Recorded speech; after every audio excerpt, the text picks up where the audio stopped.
Audin, bienvenue sur Biathlon Live. Félicitations pour ce troisième titre consécutif. Alors comment vous avez senti la course aujourd'hui? Toujours l'envie de bien faire, on est en pleine phase de préparation, donc on ne prépare pas spécifiquement l'événement, mais tout comme la plupart des athlètes aujourd'hui, l'objectif il est bien entendu l'hiver. Mais voilà, l'envie toujours de bien faire, d'aller chercher la victoire, et puis on s'entraîne énormément en dehors, donc c'est la récompense de courir, d'avoir des compétitions pendant la préparation, et donc les sensations étaient plutôt correctes physiquement, j'avais bien l'énergie, je me suis fait plaisir sur les skis, il y avait et puis voilà, un parcours qui est assez particulier, qui est sans grosse difficulté, mais on doit skier tout le long, donc je me suis fait mal quand même sur les skis. Donc ça fait bizarre de retrouver les efforts intenses. Et puis sur la partie tir, correct 9 sur 10, pas parfait, mais voilà, il y a de belles choses. C'était un peu mieux que sur le show de Martin, où j'avais du mal à conduire un peu l'énergie qu'il y avait et l'envie au niveau du tir. Là ça a été mieux fait, et donc voilà, satisfait de la compétition et content de garder le titre. Et justement, au niveau du tir, vous avez beaucoup d'erreurs sur le coucher, comment vous l'expliquez? C'était difficile aujourd'hui? Non, pas spécifiquement, il y a une petite masse d'air, une petite masse de vent, mais qui n'empêchait pas de mettre les 5 balles.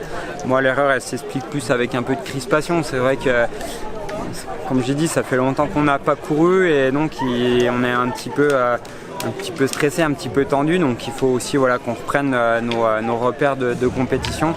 À l'entraînement, on s'entraîne souvent à plus basse allure, et donc là, on a toute notre tête pour réfléchir, et là avec l'effort maximum, il y a moins de lucidité, donc le tir devient plus difficile.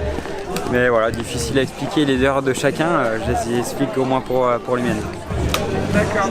Et justement aujourd'hui, et puis à début septembre, le retour du public, qu'est-ce que ça fait? Ça vous fait énormément plaisir? Ouais, on a vraiment eu de la chance déjà avec le show à Annecy que Martin a organisé, où on s'est retrouvé vraiment dans une atmosphère Coupe du Monde. Ça a été déjà pas facile à gérer, mais c'est vraiment une journée sympa.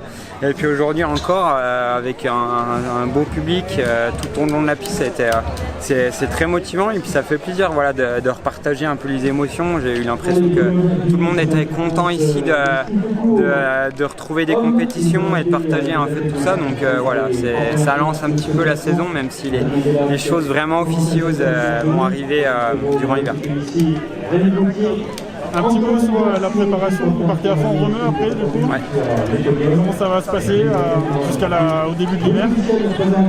Alors là, stage en altitude sur fond remue, donc voilà, plus on approche de l'hiver, plus on va tendre sur des entraînements spécifiques au biathlon, donc c'est-à-dire qu'on augmente notre allure d'entraînement sur certaines séances, on essaye de se rapprocher sur un tir qui est plus rapide, plus précis par rapport à ce qu'on peut faire en biathlon. Donc je ne vais pas donner tous les secrets, mais on a déjà bien avancé dans la préparation, et puis moi avec l'expérience que j'ai acquis jusqu'à maintenant, j'essaie vraiment de peaufiner certains détails, et puis j'essaie d'aller chercher des choses un peu nouvelles pour continuer à faire évoluer mon sport. Très bien, merci. Bonne chance pour demain pour la poursuite. Merci, c'est gentil. À bientôt. À bientôt.